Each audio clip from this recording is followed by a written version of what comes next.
So this is a man who survived cancer and then lost his life through a mindless act of violence. Yes. And you watched him go? Yes, I did. I watched him go. I saw his injuries. And then had to go back and do the hardest thing again. Is to go back and tell your children that the dad's not going to walk through the door again. Garry Newlove died from his injuries 2 days after being attacked. He was 47. Coming up, while a family grieved, the death of Garry Newlove was to spark a national outcry. It was just such a sad, cowardly, vicious attack on a man who was doing the right thing, going out challenging antisocial behaviour. The death of a father murdered for challenging yobs for their antisocial behaviour horrified the country. In life, he had been an unassuming family man. In death, a symbol of a broken society. Killed in the street, the father who fought back against the thugs. Tonight, police continue to question 6 teenagers over his death. I think people looked at what happened to Garry and they thought that could have been them. This was a dad of 3, a respectable dad of 3, who'd only gone outside to remonstrate with some children, some teenagers. It hit home because people realised it could have been them. I was shocked. I was very sad, and this was an area that was very dear to me. I'd served as a local beat officer, I served there in CID. I couldn't quite believe this had happened within the policing area that we had. It was just such a sad, cowardly, vicious attack on a man who was doing the right thing, going out challenging antisocial behaviour. The family obviously were absolutely devastated. You know, so much so that you would probably describe it as almost hysterical. Those first few days were very, very dark, I think, for Helen and the girls, and I think they only coped because, you know, they have got such a close family. The next morning I went to see Helen and the family at the home address. It was difficult. I can still picture, I've never seen so much devastation within a room. There was upset, there was distress, the children were obviously very upset. And I spoke to Helen, and I can remember my first reaction as a human being was to say sorry.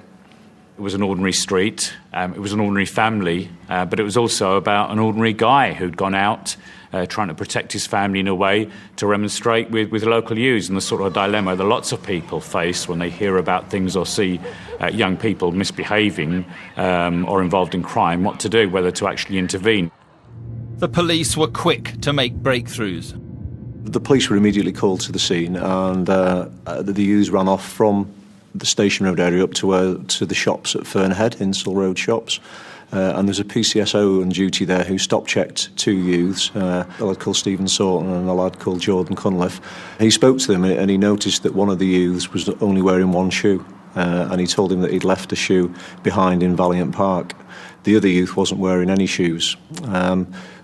When further up police officers attended the scene, then we found a shoe that was lying by the side of Garry Newlove's body, which immediately drew our interest to these 2 youths. And subsequently, intelligence checks were made, and we visited their address, and they were in the address, and they were subsequently arrested and taken to the police station. A third suspect was 19-year-old Adam Swellings. He was already well known to police and had several convictions for violent assaults and antisocial behaviour. We knew the following day that Swellings had been with them, and at that particular time we didn't know where he was. We tracked him down and arrested him on the Monday evening. He was at Crewe at the time, and was brought to the custody suite late on Monday afternoon. Had you been drinking that day? Volman. Did you cause any damage to any of the cars on the Station Road? Obviously, at the early stage of the investigation, I established that these guys were going to probably put forward that they weren't of a violent disposition. So it was important for us to identify that they were and to be able to paint an accurate picture of their behaviour, not only on that particular evening, but over the weeks leading up to the assault. And there was a consistent pattern of these youths been involved in consuming large amounts of high-volume alcohol, such as cider, and then engaging with any person who they met within the community who dared to speak to them or anyone who dared to disrespect them, I think is the word that they used. I think one of the words used was he was disrespectful. Yeah. Although police seem to have detained the suspects quickly, there were criticisms that the force had not responded firmly enough to earlier complaints from residents. During the months before the attack, locals had become more and more concerned about the behaviour of these gangs. There was some criticism of Cheshire Police at the time, and rightly so. These boys had been in the area many times before, and neighbours had complained about them, and they'd called the police. And they felt that very little was being done. Now, the police, to be fair, did have their hands tied to a degree, and this was a problem across the country. But that didn't change the fact that Garry Newlove had died at the hands of some yobs that the police had been aware of in the past. In fact, Adam Swellings had only been released from jail on the morning of the attack after pleading guilty to a violent assault on another man. He'd been bailed by magistrates against police advice, with the condition that he stayed out of Warrington. Stephen Sorton, 17, had a previous reprimand for assault, and Jordan Cunliffe, 16, was known to police for shoplifting.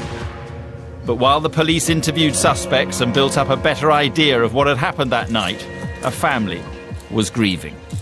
So, Helen, how as a family did you get through those first few days after the attack?